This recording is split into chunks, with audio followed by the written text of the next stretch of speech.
Olá, amigos, sejam bem-vindos mais uma vez ao estudo da lição da Escola Sabatina. Uma alegria ter você aqui conosco nesse projeto que visa o crescimento espiritual do povo de Deus.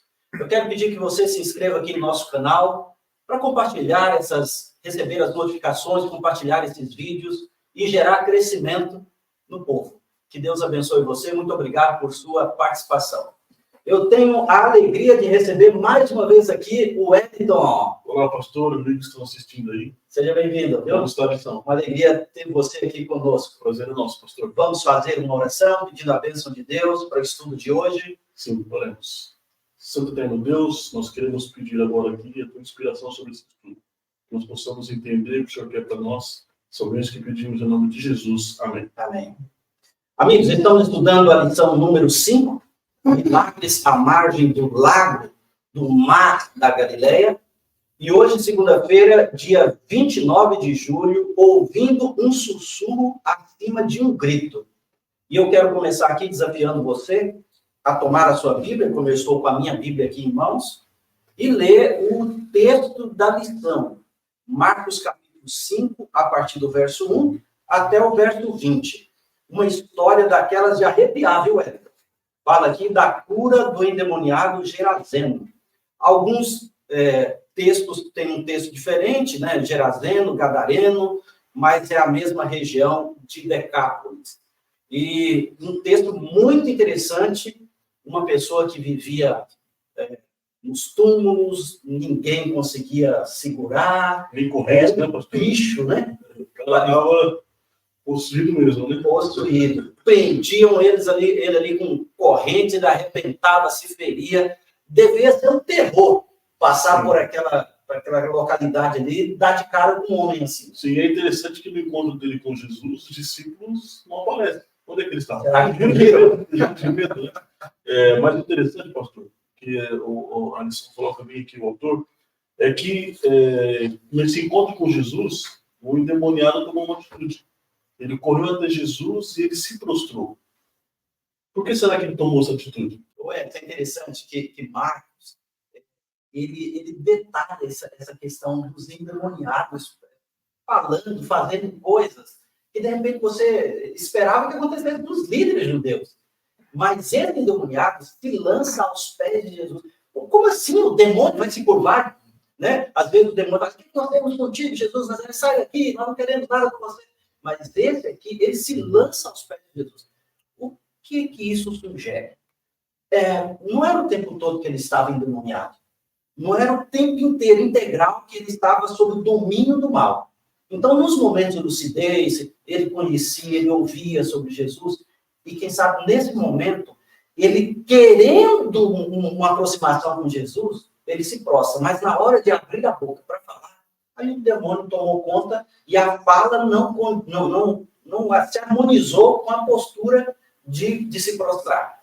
Agora, a lição fala que esse prostrar, o verbo prostrar, não é simplesmente se colocar de joelho ou cair diante de Jesus. Era para adorar mesmo. Então, é uma coisa assim, muito significativa de Jesus ver a intenção por detrás das palavras. Né? Porque a palavra foi agressiva contra Jesus, mas a postura, a intenção dele por detrás revelava uma pessoa que estava desejosa de ter um encontro com Jesus. Infelizmente, ou nesse momento, né, para a alegria dele, Jesus percebeu, mas infelizmente o diabo dominava esse povo coitado. Sim, a lição mostra que acima das palavras dos demônios ali, né, ele estava sussurrando, né, implorando para que Jesus o libertasse. E Jesus, por isso que o título da lição de hoje, né, ouvindo um sussurro acima do grito. Sim. Olha o poder de Jesus, de enxergar aquilo que ninguém enxerga. De repente, você está na igreja, você canta, você louva, você tem uma aparência de que está tudo certo, mas no fundo não está. Jesus vê tudo. Jesus vê as lágrimas que você derrama no chuveiro. Às vezes você vai para o chuveiro para chorar, para que ninguém te escute, para que ninguém saiba do que você está vivendo, mas ele vê. E ele está sempre disposto a estender a mão e socorrer na hora que você precisa. Interessante, pastor, que a lição traz uma outra característica, na verdade, duas características, dois fatores. Né? O primeiro é que é utilizado ali, aparece elementos de impureza no Antigo Testamento. Em segundo lugar, aparece o conflito entre o bem e o mal, né, para poder combater essas impurezas. Né? Como nós podemos entender esses elementos? Amigos, o Everton está fazendo referência aqui ao penúltimo parágrafo da lição de hoje, segunda-feira, dia 29 de julho. Penúltimo parágrafo traz quais são esses elementos da impureza cerimonial. Túmulos, mortos, sangramento e porcos. Quando o judeu entrava em contato com esses elementos aqui, Everton, eles ficavam impuros.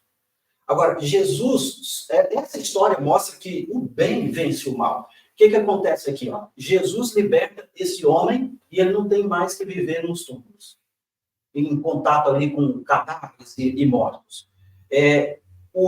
Agora, em sã consciência, ele não se feria mais. E os demônios acabam destruindo os próprios porcos. Então, no conflito entre o bem e o mal, essa história mostra que o bem prevaleceu. Jesus venceu. Como Jesus sempre vai vencer.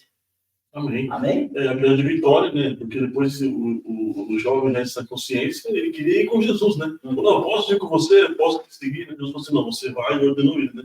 Você vai para a sua casa e lá você vai falar aquilo que aconteceu com você. É nessa história, é nesse contexto que aparece, então, o verso para memorizar desta semana. Sim. O verso 19. Jesus, porém, não permitiu, ao contrário, ordenou-lhe, vá para a sua casa, para os seus parentes e conte tudo que o Senhor fez por você e como teve compaixão de você.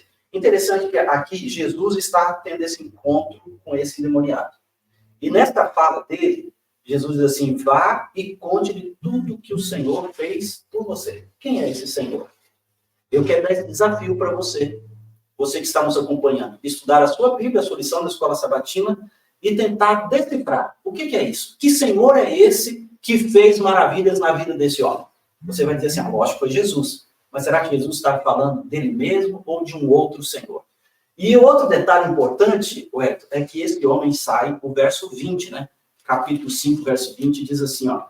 Então, ele foi e começou a proclamar em Decápolis tudo o que Jesus lhe tinha feito e todos se admiravam. É uma região de 10 cidades, Decápolis. Já sabe quais são essas cidades? Eu quero desafiar você e os nossos amigos para fazer uma pesquisa. Quais eram as cidades que faziam parte dessa região que foi inundada por essa mensagem maravilhosa, uma libertação extraordinária que Jesus realizou na vida desse homem.